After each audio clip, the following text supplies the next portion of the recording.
President of the United States of America here with us today. I'm so thankful that he's here. And it's wonderful to be back here at Poet Bioprocessing and to meet with the people who have been working so hard, folks I've met over the last several years, to produce a renewable domestic alternative to fossil fuels. And folks, I have been fighting tooth and nail for this, year after year.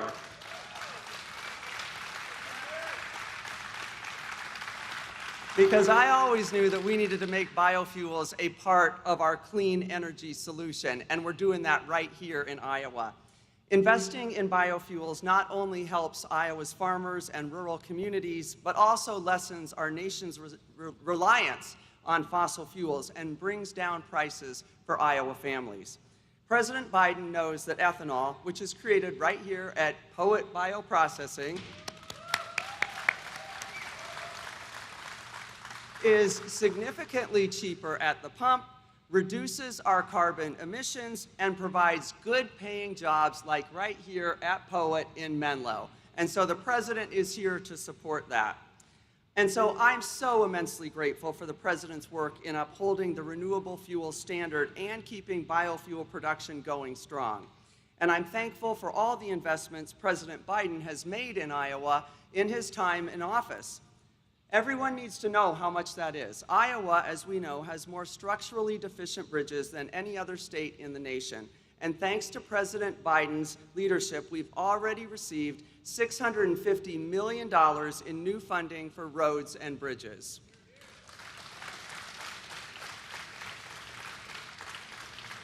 And over the next 5 years, Iowa is expected to receive more than $5 billion from the Infrastructure Investment Act, which helped to expand the Des Moines Airport, repair pesky potholes, and make sure that bridges can bear enough weight so our farmers can get their goods to market. And we're also getting poisonous lead out of our drinking water and so much more right here in Iowa, and I'm so proud to be a part of that. I'm really proud to have supported these investments that will help keep Iowa happy and healthy and to make sure that we right here in Iowa have a fair shot at the 21st century economy. And I'm excited to see the impact that these investments will have in our great state. Thank you all again so much for coming out here today, and thank you, President Biden, for your leadership. With that, I'm going to turn it over to two wonderful people, Rachel Connor, who is the grain merchandiser here at Poet, and Joe Biden, President of the United States of America.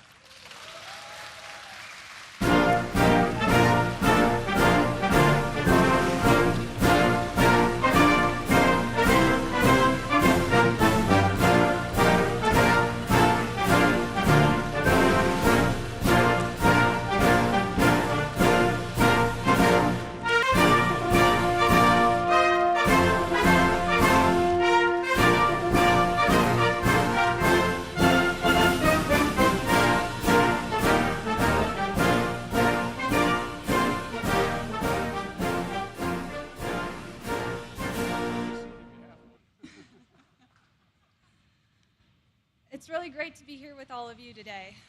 My name is Rachel Connor, and I am a grain merchandiser here at the Poet Menlo location. What that means is that I help purchase all of the grain in the bins from nearby farmers. And it's truly the honor of a lifetime to welcome President Joe Biden and all of our distinguished guests to Poet today. I am a fifth-generation farmer who was born and raised right here in Iowa. I've spent countless hours on the farm, driving a tractor, and many more in college and grad school studying agronomy. These days, I drive nearly 100 miles round trip to work here at Poet, where we make plant-based biofuels, nutritious feed, and a growing number of renewable co-products. I'm excited to be part of a company and an industry that's doing its part to make the world a better place. Since I'll be headed back home about 50 miles tonight, you can bet that I'll be fueling up with E15.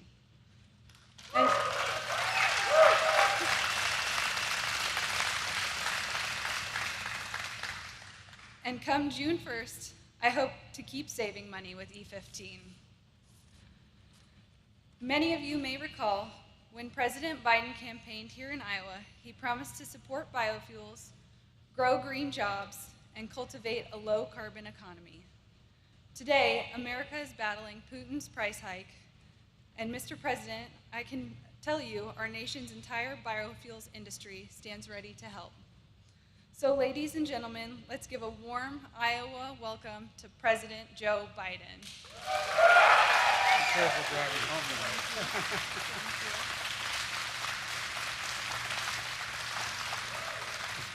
Thank you very, very much. Now, as I was campaigning here and I made that commitment, I don't think anybody heard it, but we're back. We're back. And my name is Joe Biden. I work for Congresswoman Axney. There she is. I learned a long time ago when she says, I just say yes. I say yes right off the bat. I tell you what, she is one hell of a champion for you. I mean it. I mean it. You ask anyone, if you ever come to Washington, walk into the Congress, say, you know anybody from Iowa? The first thing they'll say, they'll mention her name. Anyway, she said, thank you. Thank you for your friendship. To start, I'd like to say a few words about the mass shooting in New York City subway this morning you've all read and heard about. Jill and I, my wife Jill and I, are praying for those that are injured and all those touched by that trauma.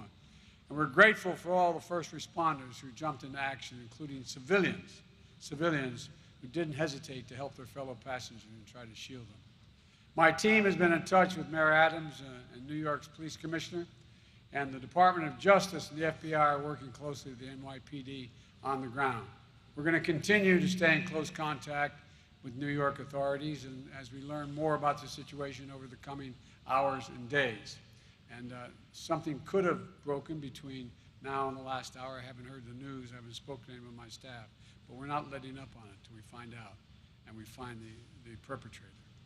Now, to the reason I'm here today, I want to thank you, Rachel, and thank you, Congresswoman Axney. When you hear about progress we're making in Iowa on everything from biofuels to bridges, you can thank Cindy. That's what you... No, I'm not joking. I am not joking. There was no fence at the White House high enough to keep her out. Not. All kidding aside, Cindy, you're doing one heck of a job. Thank you so much.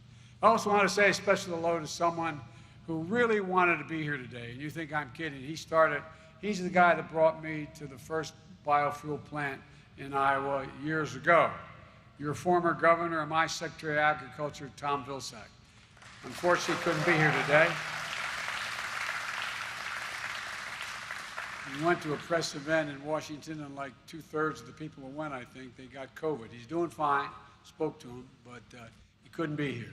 But I'm here today to talk about the work we're doing to lower costs for American families and put rural America at the center of our efforts to build a future that's made in America. And that's not hyperbole. It's about being made in America. A lot of that has to do with this industry. I just had a chance to see the work you do here and turn more than 40 million bushels of local corn into 130 million gallons of ethanol a year. That's a lot of gallons. We want to see facilities like this all over the Midwest, and here's why. First, it supports farmers and the farm economy. You know, everybody thinks Delaware is a big industrial state and banking state and DuPont. We have a $4 billion industry. It's called agriculture in Delaware. And it's mostly, we have more chickens in Delaware, broiler chickens, than you have in the entire Midwest, I think. But all kidding aside, it is a big industry in Delaware. And my state, everybody thinks is an industrial state.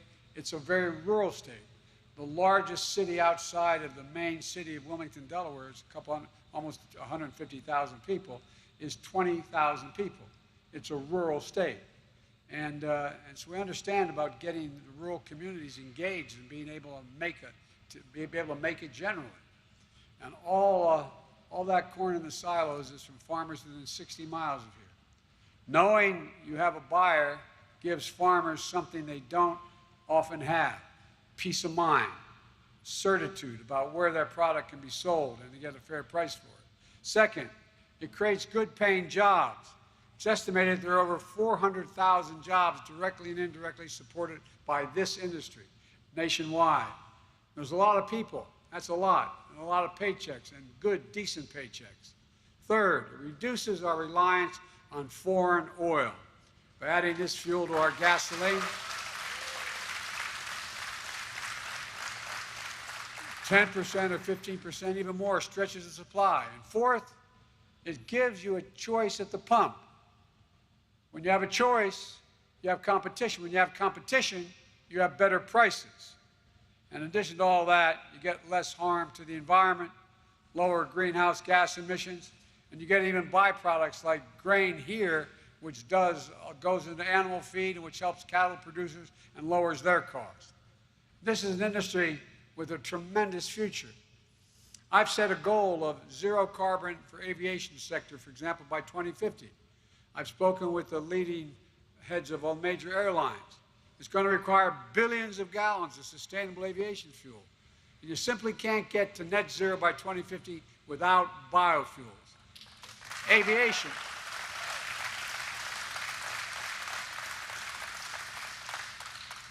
Aviation isn't the case where you blend in a little bit of biofuel.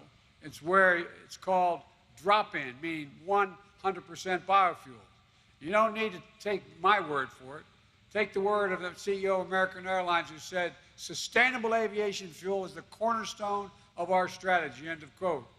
And the CEO of United Airlines, who called the first biofuel-powered flight a significant milestone for our efforts to decarbonize our industry.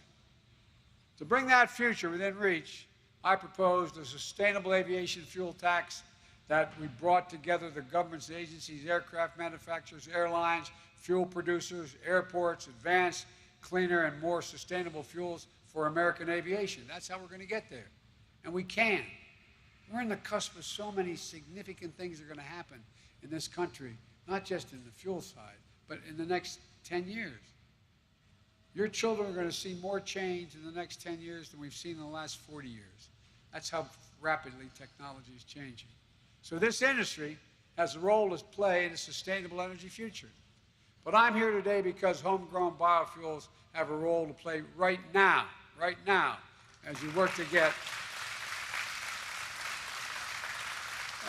get prices under control and reduce the costs for families. Look, I grew up in a family, not a joke, where if the price of a gallon of gasoline went up, it was a conversation at our kitchen table. It mattered. It mattered with my mom and dad. It made a difference. We felt it. Putin's invasion of Ukraine has driven up gas prices and food prices all over the world. The two largest grain producers in the world, Ukraine and Russia, are not doing what they usually do, so everything's going up. We saw today's inflation data.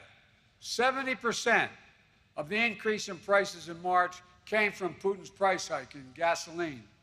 We need to address this challenge with an urgency that demands. That's why I've called on Congress to move immediately to lower the cost of families' utility bills, prescription drug bills, and more, while lowering the deficit to reduce inflationary pressures. And that's what we've done. We lowered the deficit by $300 billion so far. And it's expected. So, folks, we can do these things without raising a penny in tax on anybody in this hall. In this giant barn. Look, it's going to make a big difference for families. You know, and it's the most impactful way that Congress can address inflation right now. But even as we work with Congress, I'm not going to wait to take action to help American families. I'm doing everything within my power by executive orders to bring down the price and address the Putin price hike. In fact, we've already made progress since March inflation data was collected. Your family budget, your ability to fill up your tank, none of it should hinge on whether a dictator declares war and commits genocide half a world away. To help deal with this Putin price hike, I've authorized the release of 1 million barrels per day for the next 6 months from our Strategic Petroleum Reserve. This is by far the largest release of our national reserve in history. It's a wartime bridge to increase oil supply as we work with U.S. oil producers to ramp up their production this year. Coordinated release with partners and allies around the world. I've spent hours and hours with my counterparts around the world trying to get them in on the deal.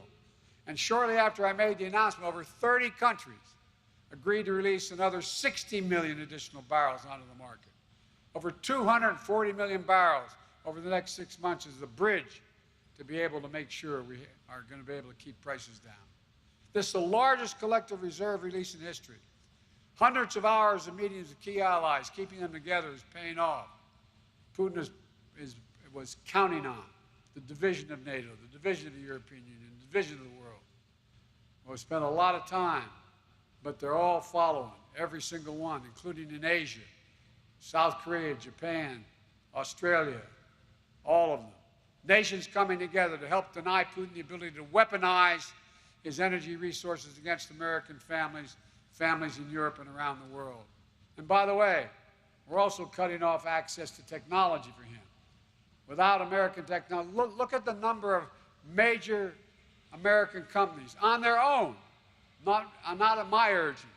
Over 600 of them, from Exxon to McDonald's, have left Russia. He has a burning tundra, literally. It's burning.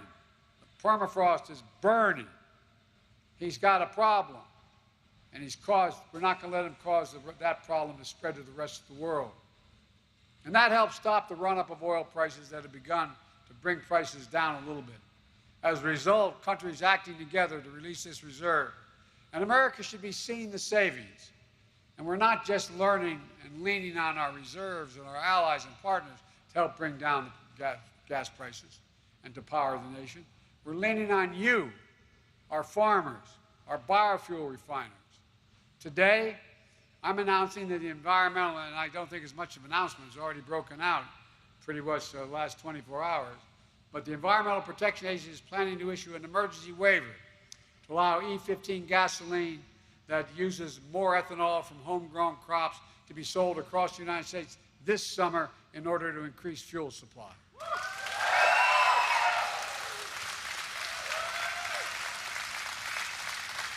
And folks,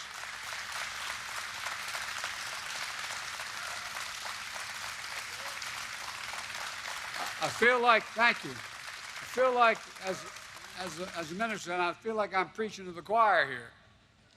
But here's what it means. E15 is about 10 cents a gallon cheaper than E10. And some gas stations offer an even bigger discount than that. But many of the gas stations that sell it here in Iowa, Illinois, Minnesota, Wisconsin, Pennsylvania are required to stop selling in the summer. But with this waiver, on June 1, you're not going to show up at your local gas station and see a bag over the pump that has the cheapest gas. You're going to be able to keep filling up with E15, and it's going to solve a whole problem. But it's not going to solve all our problems, but it's going to help some people. And I'm committed to whatever I can to help. Even if it's an extra buck or two in the pockets that they fill up, will make a difference in people's lives. And even though E15 is only available in a few thousand pumps today, we're investing more than $100 million to build biofuel infrastructure of the future. Things like blender pumps, the gas pumps that can handle higher blends of bioethanol and diesel fuel. Of course, there's more we need to do to bring down the prices for American families. We're also working to address food prices, because right now, farmers aren't getting a fair deal nationwide, and neither are families at the grocery store. Back in July, I signed an executive order to promote competition to help level the playing field for many family farmers and ranchers. Because, as many of you here know better than anyone, that 4 big companies control more than half the market for beef, pork, and poultry, giving ranchers very few choices about who to sell to get their product. These big conglomerates drive down prices they pay farmers, and even as they drive up prices at the grocery store. So we're investing up to $1 billion in the American Rescue Funds for new and expanded meat and poultry processing capacity throughout this country.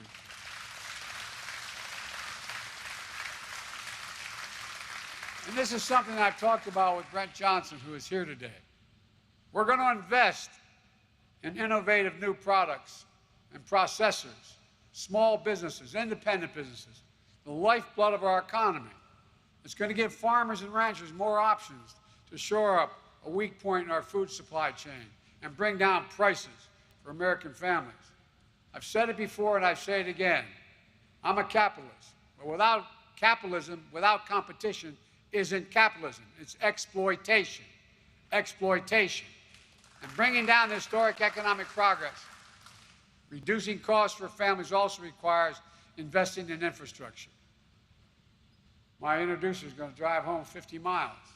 I got to make sure of the thousands of bridges in this state and around the country that aren't safe. I hope you're not going over some of them. And that starts with roads and bridges. It really does. As Cindy's pointed out, Iowa has more bridges than any other state in the nation that are classified as structurally deficient. 4,500 are in poor condition. And here's the reason why Cindy's work in the infrastructure law was so important. About 2/3 of the bridges in need of repair in this country are considered off-system because they're not directly on the interstate highway system. Back in January, I was supposed to speak in Pittsburgh, which I did, at a steel mill. But on the way there, a bridge collapsed in the city. That's what most people don't realize. It's called the City of Bridges. There's more bridges in Pittsburgh than any other city in America. And that morning I got there, it collapsed. We went straight to the site. The bridge had been rated in poor condition for the last 10 years. Thank God nobody died. It was about, I'm guessing, maybe 300 yards across a little bit of a valley and a shallow creek. And the steepest part from the bridge to this creek was probably about 8 or 10 stories. And it was a snow day. And that bridge, if it weren't a snow day, would have had, at the moment it went down, school buses with hundreds of kids going across that bridge. This stuff matters. I mean, it really matters. I was telling Cindy I was in a small town in western Pennsylvania. And they needed a bridge. The bridge was only as far as from the length of, not half the length of this room. And guess what? The fire station was on one side and the town was on the other. But because they couldn't take the fire trucks across that bridge because they were afraid it would collapse, they had to go, if I'm not mistaken, to either 10 or 11 miles, 5.5 miles up and 5.5 miles back to get there. And they had a fire, and they couldn't get there in time. Just across, they could see it. It was literally maybe 500 yards away, and they couldn't do anything about it. These bridges are essential for small towns in my state and yours towns and rural areas, for farmers to get their products to market, for small businesses to be able to serve their customers. These are bridges that, when they're closed, shifts off delivery and routes to schools and routes home. It takes a lot longer. They create longer delays for first responders when every second counts. And you all, Cindy can cite it for you, the statistics are, you get in an accident in a rural area, you have about a 40% greater chance of dying than you do if it happens in the city. It just simply takes longer to get to the hospital, longer to get to the dock. So in the bipartisan infrastructure bill, we included $27.5 billion for smaller bridges, including dedicated funding for off-system bridges. And folks, look, we used to be rated the #1 infrastructure, had the #1 infrastructure in the world. We're now #8, the United States of America. The United States of America. And folks, here in Iowa, our bipartisan infrastructure law is delivering $93 million for those bridges just this year. $93 million.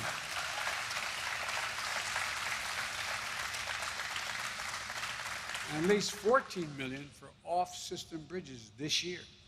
Look, this investment is going to help connect entire towns and regions and new opportunities.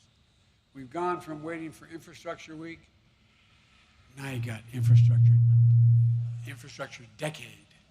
10 years. 10 years. And we owe it to you, Cindy. Look, it's going to help workers get jobs, good paying jobs, products get to market, reduce costs for families.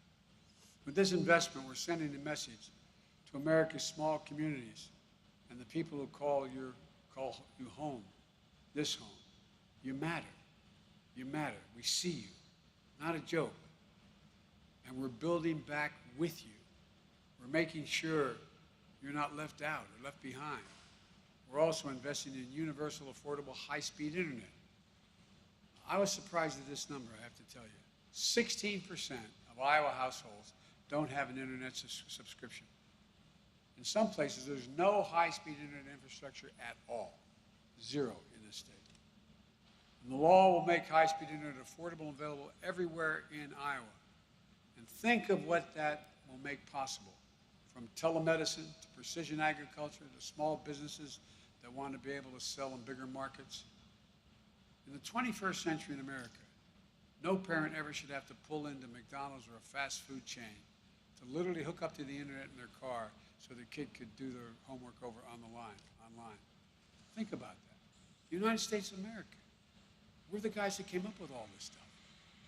Our infrastructure law invests in clean water and wastewater systems, including a major investment in Lewis and Clark rural water system to bring clean, reliable drinking water to more than 350,000 people in South Dakota to Minnesota to northwest Iowa.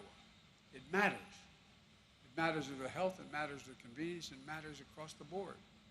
We're investing in ports and waterways, including over $700 million for a lock and dam project 25 on the Mississippi.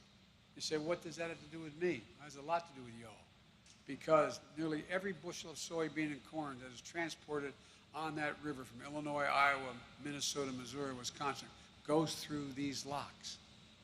And they were built in 1930s. Barges often need to be split into smaller groups to make it through, taking hours and sometimes greater delays. With new modern locks, we're going to help farmers get their products to market faster, more efficiently, lower cost, and keep American agriculture globally competitive. Folks, the list goes on. I'm starting to bore myself here, but this is important stuff. I think. In fact, members of my administration and I will be visiting rural America in over 25 states over the next 3 weeks to talk about how we can do even more to create jobs and opportunity, to make sure that the investments we're making reach rural communities, buy from rural businesses, create jobs here at home, giving your young people the opportunity to make a living and raise a family in a place where they were raised and where they want to stay.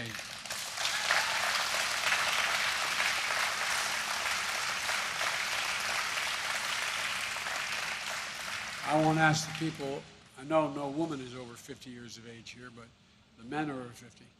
How many times have you had a son or daughter, niece or nephew, say, I don't want to move, but I have to. There's no job here. I don't have a chance here. We're changing that. Let me close with this. When I was running for office, I heard it 1,000 times.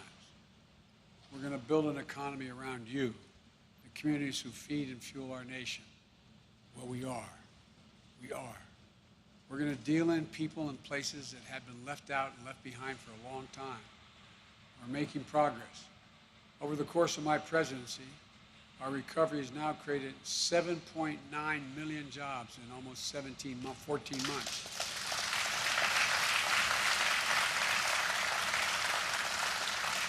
More jobs created over the first 14 months of any president in American history. And in 2021, our economy created more jobs in rural America than occurred in the last 15 years. So I'm more optimistic about America today than I've been in my whole life. And my doc, I had an aneurysm when I was much younger, and I was put in the hospital. I was a senator. And he started explaining to me what an aneurysm was. I said, I don't need to know. He said, I'm just going to take the top of your head off and do something with it. And I said, no, you do your job, I'll do mine. I'll be the patient. And after it was all over, he said, you know what your problem is, Senator? Or the senator? I said, no. He said, you're a congenital optimist. And I am, because I'm an American. That's why I'm optimistic, because I see a future that's within our grasp, no hyperbole. We're the only nation on earth. This is not pure chauvinism, this is truth. We're the only nation on earth, if you think about it, that's come out of every major crisis stronger than when we went in. We just didn't build back to where we were. We came out stronger, stronger. Literally, every major crisis we faced, we turned into an opportunity. And that's exactly what we're going to do today. With all of you, I can't thank you enough for all the work you put in, all the faith you have in your state, in your community, in your country. And I just want to say, God bless you all. And every time I walk out of my Grandpa Finnegan's house up in Scranton, which died when Cole died, it's coming back. Every time you'd walk out the door and he'd yell, "Joey, keep the faith." And then one of my grandmother or my aunt would yell, "No, Joey, spread it. Let's go spread the faith." Thank you very much. Thank you. Appreciate it.